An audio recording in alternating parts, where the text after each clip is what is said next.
Cuaderno de Economía llega gracias a Yachai. Crea tu tienda online hoy mismo en yachai.la. Oh, the market's not so good today. Your stocks look kinda sick. In fact, they all drop down a point each time the tickers tick. Hola, a propósito de la liberalización de 4 UITs de la AFP y de la respectiva liberalización de la CTS, ambos mecanismos de ahorro privado, pues hay que indicar lo siguiente, que ambas maniobras son totalmente antitécnicas, populistas y demagógicas, y diseñadas desde un Congreso que sabe tanto de economía como, con todo respeto, mi gato sabe de física cuántica. Pero por otro lado hay que indicar que son maniobras que no tienen nada de estratégicas, ni de corto ni a largo plazo. A corto plazo, probablemente hace 2 años, en plena recesión atípica, tendrían algún tipo de justificación. Es decir, tendría, mejor dicho, algún tipo de justificación descansar las espaldas en el ahorro privado de las familias. Pero ahora ya no. Tras 2 años de pandemia, ya no hay o no existe ese entorno. Por otro lado, es poco estratégico a largo plazo porque va a registrarse una horquilla, sobre todo de trabajadoras y trabajadores formales, que se van a quedar sin pensión. Sin pensión. No van a tener pensión. Entonces se alzan voces, ¿no? Voces populistas, ya sabemos quiénes son, ya sabemos qué tipo de legisladores son los que alzan estas voces, pero también se alzan voces de economistas, gestores de intereses gremiales, empresariales, privados, etc., pero también de economistas responsables, que atan o están colgados a ciertos rangos mínimos de solidez en función a criterio, y que tienen que indicar lo que se acaba de señalar, que estas 2 maniobras de descansar en el ahorro privado para salir del problema, para salir del paso, solamente son parches y que no atacan problemas de fondo de la estructura, no solamente de la capa pobre, sino de las clases medias trabajadoras de esta economía primario exportadora. Economistas que deben de indicar que esta maniobra, repetimos, no es nada estratégica. Sin embargo, alrededor de estas 2 maniobras se han levantado mitos, ¿no? Y hay que también criticar ello. Se han levantado mitos contra realidades que sí son contundentes. El primer mito de ellos es que el retiro de las 4 UIT, por ejemplo de la AFP, y probablemente lo de la CTS, he leído por ahí, va a generar inflación. No va a generar inflación. Lo dicho, esta economía es primario exportadora, explica el crecimiento, la demanda agregada que presiona el sistema de precios leído desde la inflación, no por un choque de demanda. Esta economía crece por la actividad privada, esta economía crece por la inversión privada, no por un choque de demanda. No somos Japón, no somos Estados Unidos, no somos Canadá, no somos Alemania. Somos una economía primaria exportadora que explica la demanda agregada a través de su actividad privada. Ese mito o ese argumento no va. Segundo mito, la Bolsa de Valores de Lima. Se va a ver afectada. Bueno, es un mercado, el de la Bolsa de Valores de Lima, es un mercado bursátil, primero poco diversificado, segundo poco líquido y tercero poco profundo. Está colgado a los vaivenes, marchas y contramarchas de estos mercados de capitales tan austeros que tenemos.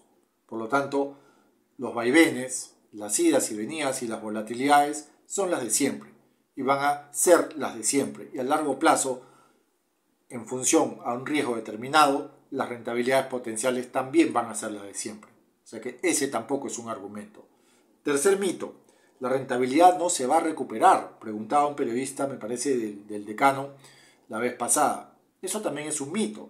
Es cierto, las AFP, para cumplir con este 6º retiro, vuelvo a indicar, un 6º retiro que hoy no tiene ningún justificativo y quizás hace 2 años probablemente se podía explicar y pasar raspando, pero hoy no lo tiene. Bien, las AFP van a tener que vender sus activos más líquidos. Pero imaginamos nomás que las AFP tienen un buen estratega, tienen un buen economista. Y como buen economista y estratega de inversiones, tiene un portafolio que sí es diversificado, que sí es líquido y que sí es profundo. Y eso va a mitigar el efecto de un sexto retiro. Por lo tanto, estos tres mitos tienen que ser aclarados. Y espero haberlo dicho de manera pedagógica y con poder de síntesis. Pero sí hay una realidad, o varias realidades. La realidad es que este sexto retiro, más lo del CTS, es una sin razón. Es antiestratégico. Y el gran culpable es el Estado. Un Estado ausente, realidad 1, ¿no?, de políticas fiscales que puedan mitigar y proteger a la clase media trabajadora. La realidad 2 tiene que ver con que sí, efectivamente, va a registrarse más cantidad de afiliados que van a quedar sin pensión. Alrededor de 3 millones de personas se van a quedar sin pensión. Si a eso sumamos a las personas que tienen menos de una UIT en sus cuentas individuales, este número puede llegar a 6%, es decir, casi 4/5 de la población de pensionados o de pensionistas o de afiliados a un sistema privado ya no tienen pensión. Y eso es gravísimo. La tercera realidad, las AFP en 30 años no han hecho nada contra la precarización, contra la informalidad. Las AFP no han hecho nada, absolutamente nada, contra la informalidad. Entonces no le podemos pedir peras al olmo a las AFP. La lucha no es contra las AFP. A ellas déjenlas hacer su negocito, que es pericotear, ¿no? Pericotear de nuestros bolsillos todos los meses. Por lo menos de los bolsillos de la población laboral formal.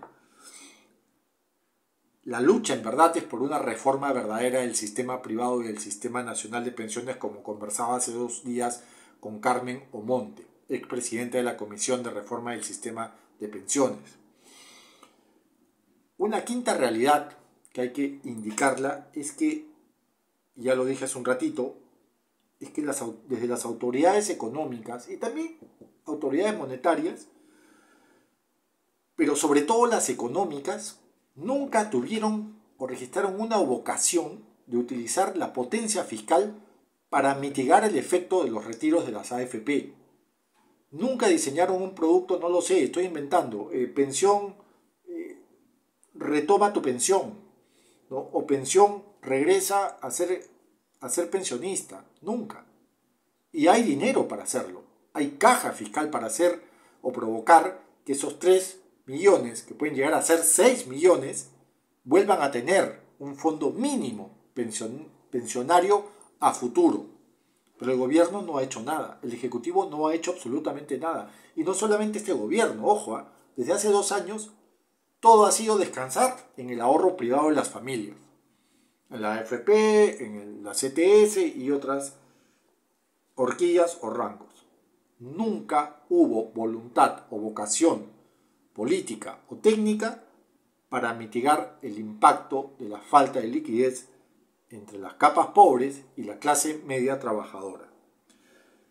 Sexto, el sistema privado de pensiones, la AFP, nació mal parida, perdonen la expresión, nació en un entorno de dictadura, nació a la fuerza sin ningún estudio y esa vocación la perpetuó durante 30 años.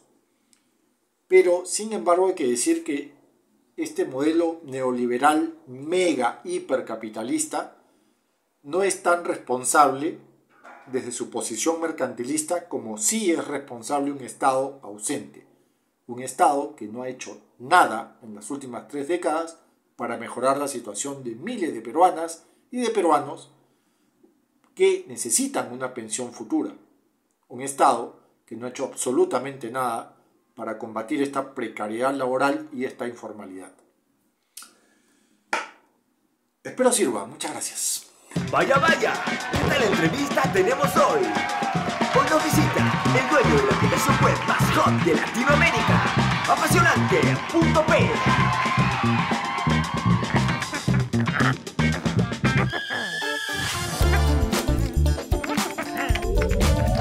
Registrar tu dominio es el primer gran paso. Cómpralo en yachai.lat y encarna tus sueños. Yachai.lat, tu tienda online hoy.